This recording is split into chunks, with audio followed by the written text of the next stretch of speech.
کوئی باپ ایسا نہیں ہے جو چاہتا نہ ہو کہ میرا بیٹا کامیاب نہ ہو. جب باپ چاہتا ہے بیٹا کامیاب ہو تو حسین بھی چاہتے ہیں کہ تم کامیاب ہو. ہماری کامیابی کس چیز میں عزیزان؟ توجہ کس چیز میں ہماری کامیابی؟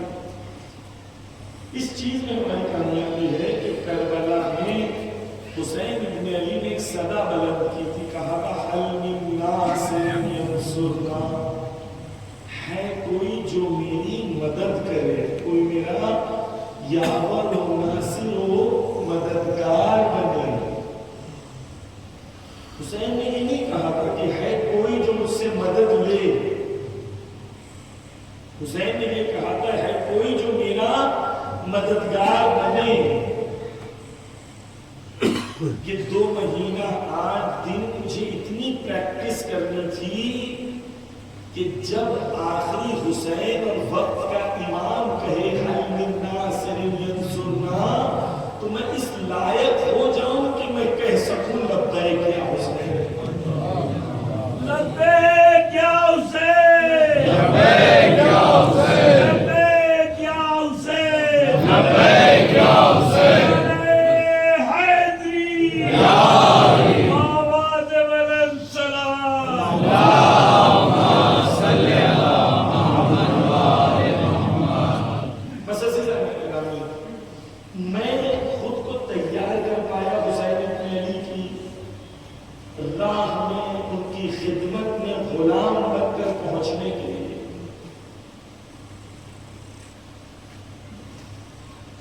کربلا میں وہ لوگ کیوں پہنچے حسین کے پاس؟ اس لیے کیونکہ وہ عاشق حسین تھے. کربلا سودے باز لوگ نہیں پہنچے، عاشق پہنچے جو چاہتے تھے حسین میں تجھے یہ دوں گا، مجھے یہ دے دینا. وہ کربلا نہیں پہنچے. کربلا وہ پہنچے جو تلوار گردن پہ رکھ کے کہنے کی صلاحیت پیدا کر سکے کہ مولا اگر حکم دو تو میں اپنی گردن اڑا دوں. وہ کربلا پہنچے. عزیزان گرامی، اگر 9 ربیع الاول کو امام کا ظہور ہو جائے، اور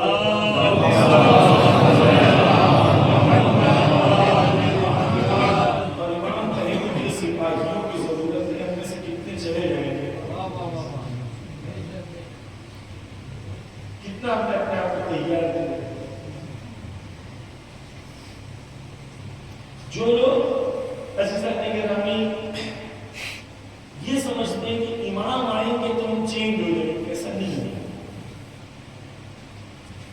امام آئیں گے تو بھی ہم ایسے ہی رہیں گے جیسے آج ہیں، کیونکہ امام ہیں صرف غیبت میں. امام ہے زندہ ہے، حیات ہے، غیبت میں. آج کیوں ہم اپنے آپ کو ایسا نہیں بنا سکے جیسا امام جی؟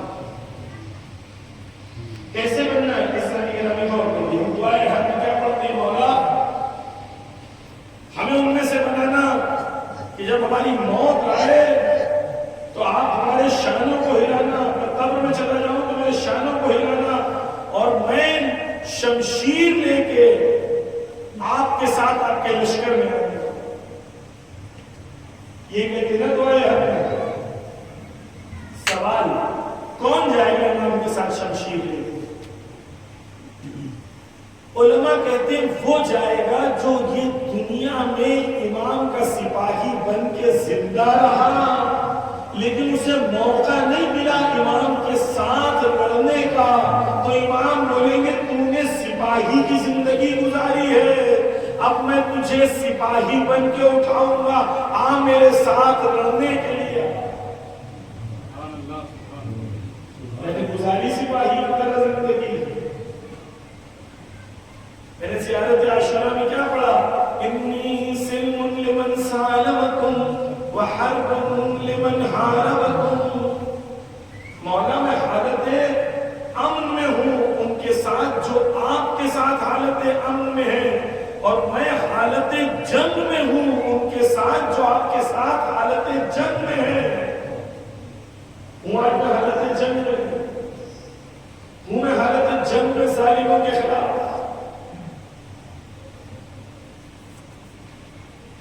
قبر سے وہ اٹھایا جائے گا جو زندگی ایسی جیا ہو جیسے سپاہی کی زندگی. اس کے دل میں درد ہے فلسطین میں کیا ہو رہا ہے, کل یمن میں اتنے وزیر مار دیے گئے, یہ مار دیے گئے, مولا میں کیا کروں, میرے دل میں درد ہے مولا, میں ظلم دیکھ کے برداشت نہیں کر سکتا, مولا مجھے بتائیے میں سپاہی بننا چاہتا. اس کے دل میں درد ہے. آپ دیکھیں قرآن حق پڑھے, اس میں 7 یا 8 کوالٹیز ہیں جو امام کے سپاہی بنے ہوئے. کیا کوالٹی ہے؟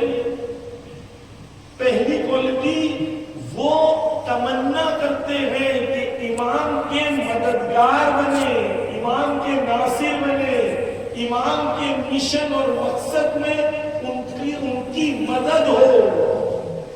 ان کی تمنا یہ نہیں کہ امام ان کی مدد کرے.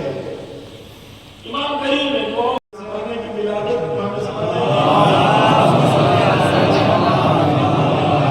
امامت کے آغاز کے دن میں نے بیعت کرنی ہے امام کے ہاتھوں پہ. ایسی بیعت کرنی ہے کہ مولا میں آپ کا سپاہی بننے تیار ہوں. ابھی آپ نے زیارت اربعین پڑھی, روز اربعین چہلم کے دن زیارت اربعین پڑھی نا, اس میں آپ نے 10 وعدے کیے امام کو. اس لیے اردو میں پڑھنی چاہیے, انگلش میں پڑھنی چاہیے زیارت اربعین, تاکہ سمجھ میں آئے کہ پڑھ کیا رہا ہے. عربی میں بھی پڑھے لیکن اردو ترجمہ بھی پڑھے. اس کے اندر میں نے امام کو کیا کہا جانتے ہیں؟ میں نے کہا مولا نصرتی لکم معدہ, مولا میں سپاہی بنوں گا نہیں, میری نصرت آپ کے لیے تیار ہے, آپ آ جاؤ. کیا کہہ رہا ہوں؟ یہ نہیں کہہ رہا ہوں مولا آپ آئیے پھر میں سپاہی بنوں گا. آپ نے کہا مولا میں تیار ہوں, نصرتی لکم معدہ, آمادہ ہے, تیار ہوں, آپ آ جاؤ. وہ تیار ہے, وعدہ کرو میرے زیارت اربعین. پھر میں نے کہا معکم لا معکم. میں نے کہا مولا میں آپ کے خیمے میں ہوں, آپ کے دشمن کے خیمے میں نہیں ہوں, یعنی میں سپاہی ہوں. آج تک میں نے امام حسین علیہ السلام کے سامنے جب بھی زیارت پڑھی تو ہمیشہ میں نے مانگنے کے لیے پڑھی. کبھی ایسی پڑھی کہ مولا ایک سپاہی اپنے کمانڈر سے بات کر رہا ہے, مولا بتائیے کیا حکم ہے, بتائیے ہندوستان میں کیا کرنا ہے, بتائیے کون سے پروجیکٹ میں کام کرنا ہے, مولا بتائیے ہمارے ملک کو, ہمارے گاؤں کو, ہمارے سماج کو بدلنے کے لیے آپ مجھ سے کیا کام لینا چاہتے ہیں. نصرتی لکم معدہ, یعنی میری نصرت تیار ہے. ہمارے گاؤں میں ایجوکیشن کی کمی ہے, مولا میں آپ کا سپاہی بن کے ایجوکیشن پہ کام کروں گا. مولا ہمارے یہاں نا اتفاقی ہے, میں اس کو ختم کروں گا. مولا عزیزانی گرامی غور کریے, سب حسین سے محبت کرتے ہیں کہ نہیں کرتے ہیں؟ سب کرتے ہیں نا. کیوں بیٹھے ہو؟ اس لیے بیٹھے ہو کہ حسین سے محبت کرتے ہو. کہاں بیٹھے ہو؟ فرش عزا پہ بیٹھے ہو. لیکن اسی فرش عزا پہ بیٹھنے کے بعد ایک دوسرے سے ہمارے دل جڑے ہوئے کیوں نہیں ہیں؟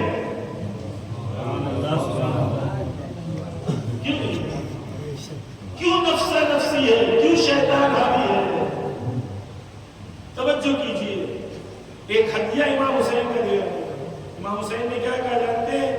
جب دو مومن میں اختلاف ہو تو جو پہلے معاف کر دے پہلے جنت میں ہو جائے. جو بابا کہہ رہے معاف کرنے تیار ہے تیار. واقعی اس فرش عزا سے جب اٹھا تو یہاں پر بیٹھے ہوئے ہر انسان کے لیے دل پاک کر کے اٹھا. معاف کر. اس دنیا میں چھوڑو گے تو اس دنیا میں اتنا ملے گا کہ سوچ بھی نہیں ہوگا.